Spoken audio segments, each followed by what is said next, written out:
नमस्कार, मैं हूं आपका दोस्त विजय विद्रोही और आप देख रहे हैं हमारा खास कार्यक्रम विजय फैक्टर।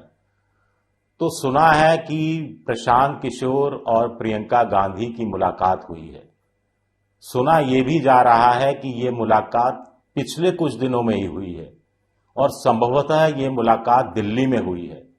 मुलाकात कहाँ हुई, किस जगह हुई, कितनी देर तक चली, इसके बारे में कुछ पता नहीं है। क्या प्रियंका गांधी के अलावा कोई और मौजूद था, इसकी भी कोई खबर नहीं है। क्या प्रियंका गांधी ने प्रशांत किशोर से मिलने से पहले राहुल गांधी से इस मुलाकात के बारे में चर्चा की, कोई खबर नहीं है, लेकिन चर्चा की होगी, सहमति से ही ये मुलाकात हुई होगी। क्या मुलाकात के बाद दोनों के बीच क्या संदेशों का आदान प्रदान हुआ, क्या कोई फोन भी किया गया, इस बारे में भी कोई जानकारी नहीं है। इंडियन एक्सप्रेस ने यह खबर दी है। इंडियन एक्सप्रेस के रिपोर्टरों ने जब प्रशांत किशोर से इस मुलाकात के बारे में जानना चाहा तो प्रशांत किशोर ने कोई भी टिप्पणी करने से इनकार कर दिया। यानी प्रशांत किशोर ने इस खबर का खंडन नहीं किया, यूं आप कह सकते हैं खबर का मंडन भी नहीं किया, लेकिन खंडन नहीं करना बड़ी खबर है।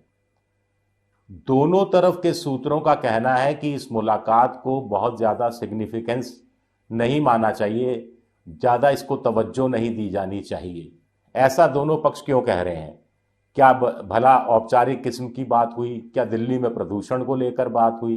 क्यों मिले दोनों? मिलना भी नहीं चाहिए था कायदे से।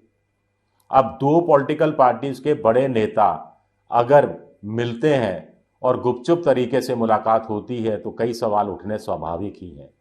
वैसे भी प्रशांत किशोर और कांग्रेस के बीच जो खट्टे मीठे संबंध रहे हैं पिछले 3-4 सालों में, उसको देखते हुए इस मुलाकात का महत्व कुछ बढ़ जाता है। कुछ सवाल हमारे और आपके जहन में उठने स्वाभाविक हैं।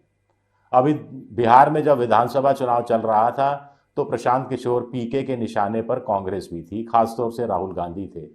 प्रशांत किशोर का कहना था कि जब बिहार में विधानसभा चुनाव चल रहा है, जब दूसरे मुद्दे हैं, तो राहुल गांधी को एसआईआर का मुद्दा नहीं उठाना चाहिए या उस मुद्दे को इतनी तवज्जो नहीं दी जानी चाहिए या उस मुद्दे से कुछ हासिल होने वाला नहीं है।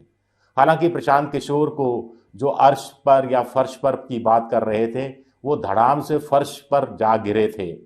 99.16% उम्मीदवारों की जमानत जब्त हो गई थी। कुल मिलाकर 238 उम्मीदवार उन्होंने खड़े किए थे, 236 की जमानत जब्त हो गई थी। कांग्रेस का हाल भी ऐसा ही था। कांग्रेस को 2020 में 71 सीटों में से 19 सीटें मिली थी, जीती थी कांग्रेस ने। इस बार 61 सीटें उनको मिली, अपने उम्मीदवार जहां खड़े किए, लेकिन सिर्फ 6 में ही जीत हासिल कर पाए। अब ऐसे में बड़ा सवाल उठता है कि इस मुलाकात के क्या 3-4 मतलब निकाले जा रहे हैं। एक तो कांग्रेस और आरजेडी के बीच में कुछ खटास आई है।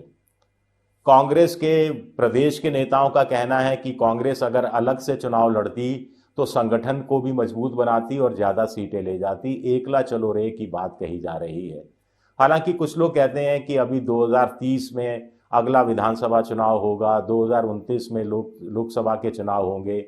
इससे पहले एकला चलो रे जैसी नीति की घोषणा कांग्रेस करेगी, ऐसा लगता नहीं है। कुछ लोग कह रहे हैं क्या प्रशांत किशोर और कांग्रेस मिलकर बिहार में नया चुनावी समीकरण रचना चाहते हैं, नया समीकरण बनाना चाहते हैं। इसकी भी संभावना दूर दूर तक इसलिए दिखाई नहीं देती क्योंकि अभी कोई चुनाव नहीं है और एसआईआर के मुद्दे पर राहुल गांधी दिल्ली की रामलीला या रैली जो हुई, रामलीला मैदान में जो माफ कीजिएगा रैली हुई, उससे उत्साहित होकर वो इंडिया गठबंधन को एक सूत्र में पिरोने की कोशिश कर रहे हैं एसआईआर के बहाने। ऐसे में भला वो क्यों तेजस्वी यादव को नाराज करना चाहेंगे? तो क्या समझा जाए? क्या ये मानकर चला जाए कि प्रशांत किशोर इंडिया गठबंधन का हिस्सा बनना चाहते हैं? इसके लिए कांग्रेस से बात करने के लिए वो गए थे। इस पर कांग्रेस को तो कोई ऐतराज नहीं होना चाहिए, लेकिन प्रशांत किशोर और तेजस्वी यादव के बीच में संबंध क्या है, इसको खंगालना जरूरी होगा और तेजस्वी यादव की सहमति के बाद ही प्रशांत किशोर को इंडिया गठबंधन का हिस्सा बनाया जा सकता है। हालांकि राहुल गांधी अपनी तरफ से ये कह रहे हैं कि सभी पॉलिटिकल पार्टियों के सर्वाइवल का सवाल है, इसमें उनको अपने मतभेद, मनभेद, ईगो की लड़ाई, नाक की लड़ाई सब किनारे कर देना चाहिए। अब बड़ा सवाल उठता है। कुछ लोग कह रहे हैं कि क्या कांग्रेस जो रिवाइवल अपना करना चाहती है उसमें प्रशांत किशोर की एज एन इलेक्शन स्ट्रेटेजिस्ट उनका सहयोग लेने के लिए फिर तत्पर है। कुछ लोग कह रहे हैं दूध का जला है छाछ कैसे फूंक फूंक कर पिएगा, और ये दोनों पार्टियों पर लागू होता है। 2021 में प्रशांत किशोर और कांग्रेस के बीच में इस तरह की बातचीत का दौर शुरू हुआ था जब प्रशांत किशोर को जनता दल यूनाइटेड से बाहर निकाल दिया गया था। 2022 अप्रैल में बाकायदा बैठक हुई थी और ये इस बात की बाकायदा घोषणा भी हुई थी कि सोनिया गांधी के घर बैठक हुई जिसमें प्रशांत किशोर थे, सोनिया गांधी थी, राहुल गांधी थे, प्रियंका गांधी थी, कांग्रेस के कुछ वरिष्ठ सदस्य थे, और एक पावर पॉइंट प्रेजेंटेशन लंबा चौड़ा कांग्रेस के रिवाइवल को लेकर प्रशांत किशोर ने सामने रखा था। सोनिया गांधी लोग कहते हैं इससे प्रभावित हुई थी। उन्होंने एक ईएजी एम्पावर्ड एक्शन ग्रुप का गठन किया था जिसमें कांग्रेस के वरिष्ठ नेता शामिल थे, और तब प्रशांत किशोर को इस एम्पावर्ड एक्शन ग्रुप का हिस्सा बनाया गया था। लेकिन प्रशांत किशोर ने हिस्सा बनने से इनकार कर दिया था। उनका कहना था कि उनको अपनी से चाहिए, फैसला लेने का अधिकार चाहिए, फ्री हैंड चाहिए, तभी वो कांग्रेस में शामिल होंगे, ताकि उनके किसी मामलों में टोका टाकी नहीं हो। ये बात कांग्रेस के वरिष्ठ नेताओं को जमी नहीं। उनको लगा कि प्रशांत किशोर जो कांग्रेस में स्ट्रक्चरल रिफॉर्म्स की बात कर रहे हैं, पूरा जो कांग्रेस की बुनियाद है, विचारधारा है, उसमें परिवर्तन लाना चाहते हैं।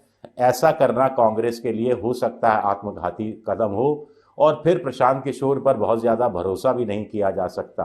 कुछ लोगों ने तो ये भी कहा था कि प्रशांत किशोर ऐसा तो नहीं है कि बीजेपी की तरफ से भेजे गए हों कि आप कांग्रेस में चले जाइए और कांग्रेस के वॉर रूम में घुसकर उनकी रणनीति, स्ट्रेटेजी, आंकड़े सब लेकर चले आइए। ये बात हल्के वे में, हंसी मजाक में कही गई थी, लेकिन राजनीति में तो बहुत सारे बयान ऊपर नीचे होते ही रहते हैं, और राजनीति वैसे भी संभावनाओं का खेल है। ऐसे में प्रशांत किशोर और प्रियंका गांधी की जो मुलाकात हुई है, अब बात निकली है, तो क्या दूर तक जाएगी या यहीं खत्म होकर रह जाएगी? बड़ा सवाल उठता है। शुक्रिया मेरा वीडियो देखने के लिए, बहुत बहुत शुक्रिया।